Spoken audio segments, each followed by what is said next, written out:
กำลังกะเกียมขึ้นไปสำรวจถ้ำพระเจ้าคำตัน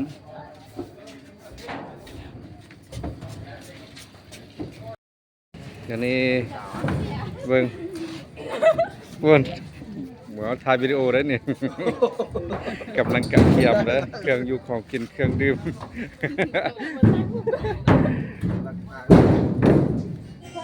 นี่ก็แมนเรือลำที่พวกเขาจะใช้ในการเดินทางไปสำรวจถ้ำพระเจ้าคำตันซึ่งจะใช้เวลาในการเดินทางประมาณชั่วโมงครึ่งในช่วงระยะ2-3 มื้อมานี้เนื่องจากว่าฝนตกเป็นระยะต่อเนื่องเฮ็ดให้ระดับของแม่น้ำของสูงหลายมื้อนี้ก็ถือว่าลดลงหลายประมาณ 4-5 เมตรแล้ว แต่ก็ถือว่ายังอยู่ในระดับสูงอยู่ในการจัดตั้งปฏิบัติหน้าที่ในมื้อนี้ถือว่าพวกเขาเฮ็ดทั้งเวียกทั้งพบปะสร้างสรรค์ระหว่างการนำคันเมืองมื้อนี้ก็มีทางบรรดาหัวหน้าโครงการคันเมืองที่เกี่ยวข้องและท่านเจ้าเมืองเดินทางไปนำและในนั้นก็มีผู้ที่สนใจจะลงทุนพัฒนาถ้ำพระเจ้าคำตันนี้ไปนำอีกด้วยจำนวนผู้เดินทางทั้งหมดในครั้งนี้มีหลายกว่า30 คนผู้ที่กำลังย้ายเบียร์นี่ก็แม่นหัวหน้าโครงการทวทเมืองปากแปงมีพองหัวหน้าแผนกทวทแขวงผู้สินำเวียกงานท่องเที่ยวและผู้สินำเวียกงานวัฒนธรรมท่านเจ้าเมืองและไอไลท์ผู้ที่สนใจอยากสัมปทานหรือว่าอยากพัฒนาทำพระเจ้าคำตันและเอาสีเขียวบ่สีนั่นแม่น้ำมันทานไปทิพย์คนรุ่นใหม่กินเที่ยวพอดนเนาะง่ายๆเป็นไข่ขี้ไข่ทางเส้นได้หั่นมาซุกเซ่เลยใส่น้ำมันไปวนวายดังที่ทานเห็นนี้ระดับน้ำของแม่น้ำคลองนี่ถือว่าขึ้นสูงหลายและได้ท่วมหัวสวนเครื่องปลูกของฝั่งของประชาชนหลายพอสมควรบอนที่ทานเห็นในจุดเบื้องขวามือนี้แม่นรีสอร์ทเลอแกรนซึ่งตั้งอยู่เทิงจอมภูเทิงฝั่งแม่น้ำโขงหลวงไซรีสอร์ทกำลังเข้าแล้ว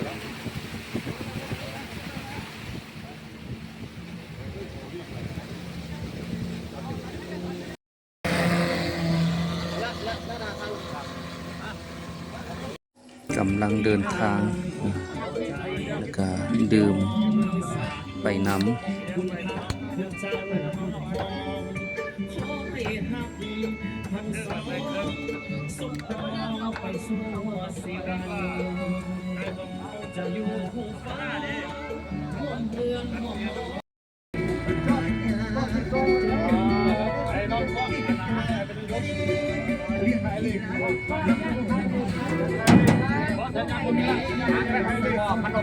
แกงใหญ่ได้นี่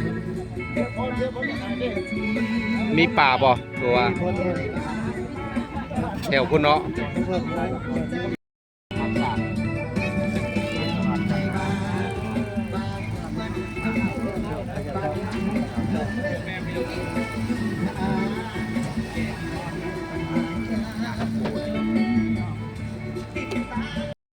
กำลังสิฮอดขวาคาบน้ำของขึ้นไปทางไซยะ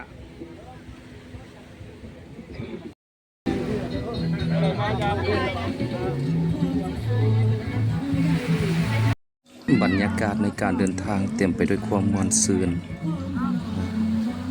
พร้อมทั้งการถ่ายรูปกับธรรมชาติยันกันเข้าออกอยู่ถึงหัวเรือ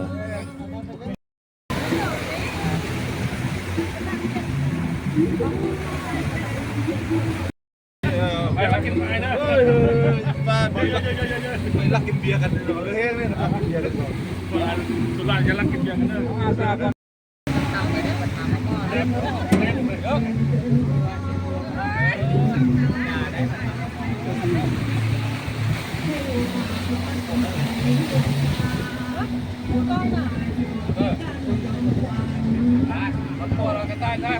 ำนวนคนที่อยู่เทิงขัวหันแมน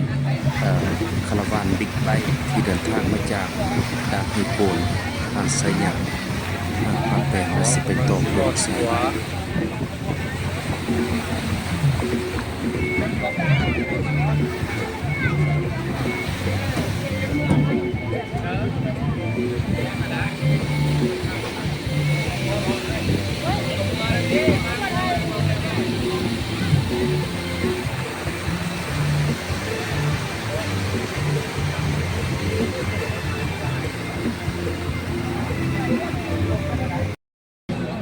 กำลังสิฮอด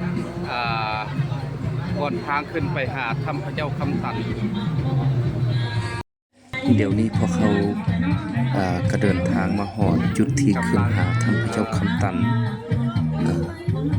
กำลังสอบวนจอดเพื่ออยู่ถ้ำพระเจ้าคำตันแห่งนี้ถือว่าเป็นแหล่งท่องเที่ยวทางธรรมชาติที่ยังบ่ได้รับการพัฒนาและเปิดบริการแต่อย่างใดตามการให้ข้อมูลของโครงการทวทเมืองและองค์การปกครองบ้านปากเหนื่อยตามข้อมูลของโครงการทวทเมืองและองค์การบ้านปกครองเมืองปากเหนื่อยถือว่าการมาใกล้สิติดแทบหรือว่าการบูรณะรักษาหรือว่าการลงมาติดตามแหล่งท่องเที่ยวแห่งนี้แม่นเกือบ10 ปีแล้วที่บ่ได้มาเนาะฉะนั้นจะเฮ็ดให้เส้นทางมีความตึบมีความตึบและการขึ้นไปหาค่อนข้างมีความยุ่งยากอาจจะเฮ็ดให้พวกเขามีปัญหาในการซอกหาทางเข้าบ่มีต้นไม้ให้มัดก็เลยได้ไปมัดใส่ต้นกล้วยเนาะ ตอนนี้แต่ละคนก็ได้กะเกียมสัมภาระสิ่งของไผลาวเพื่อจะเดินทางขึ้นไปหาจุดแหล่งท่องเที่ยว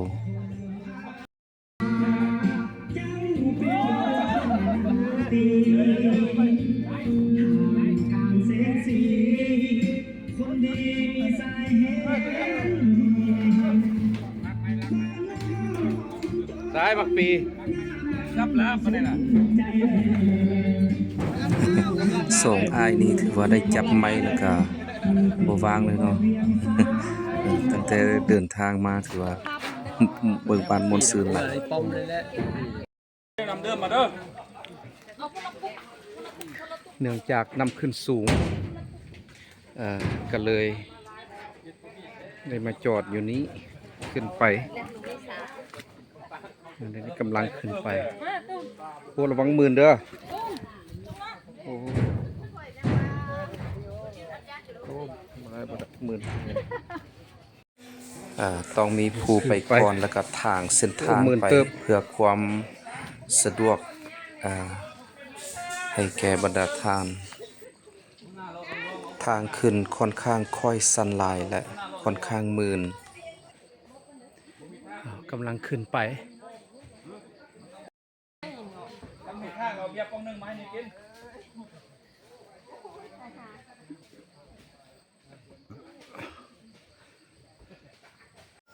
และนี่ก็เป็นนักข่าว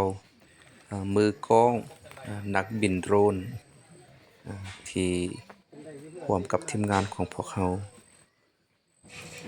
าก็จะได้ย่างผ่านป่ากล้วย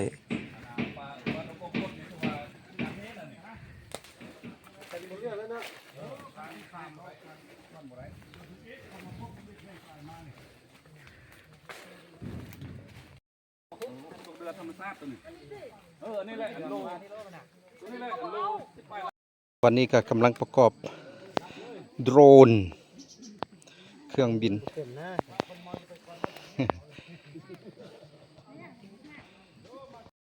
ผู้ที่กินยากินก็มีอยู่เขาผู้ที่กินยากินอย่างก็มีแล้วเนาะ บอกแล้วว่าอยากกินเฟอกินเฟอบ่เชื่อ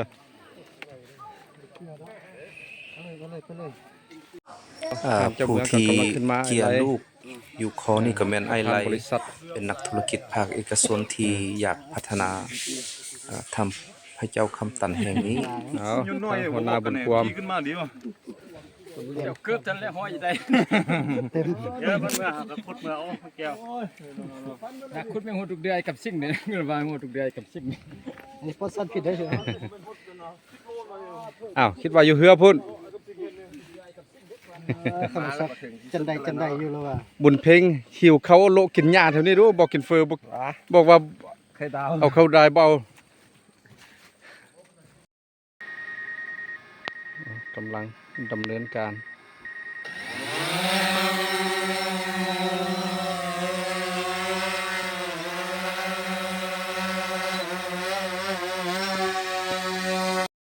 ใส่ลมเนาะฮ้อนมือ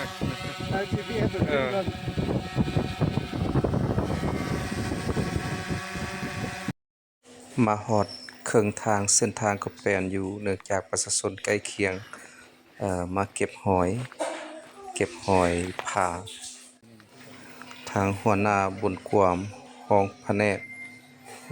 ก็ลืมเอาเกิบย่างปลาเพิ่นได้ใส่เกิบขัดมันมาเพื่อสร้างความยุ่งยากในการเดินทางพอสมควร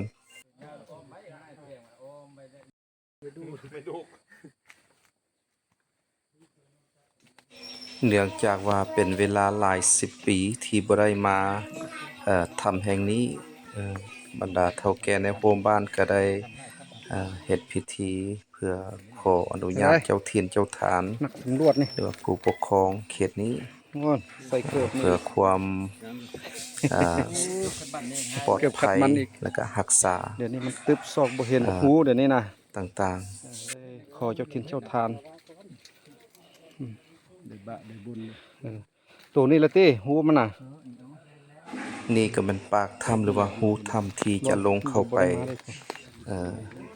ข้างใน เดี๋ยวนี้พวกเขาก็มาฮอดข้างในถ้ำแล้ว ลงมาในถ้ำละ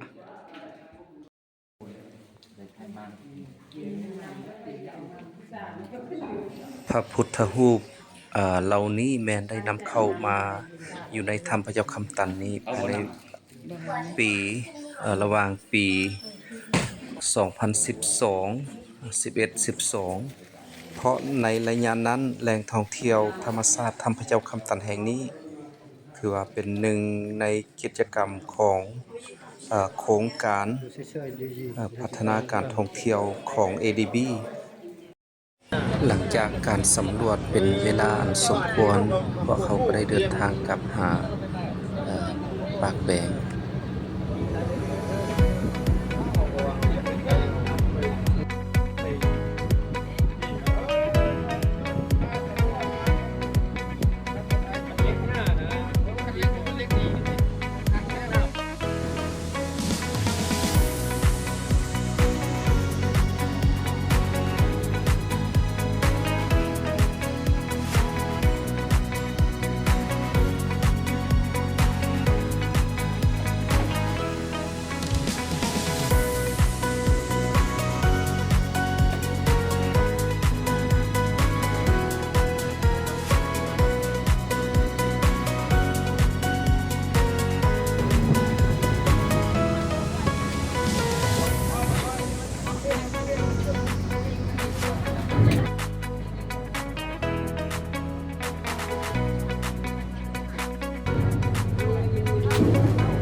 อ้ลงแล้วได้เนาะ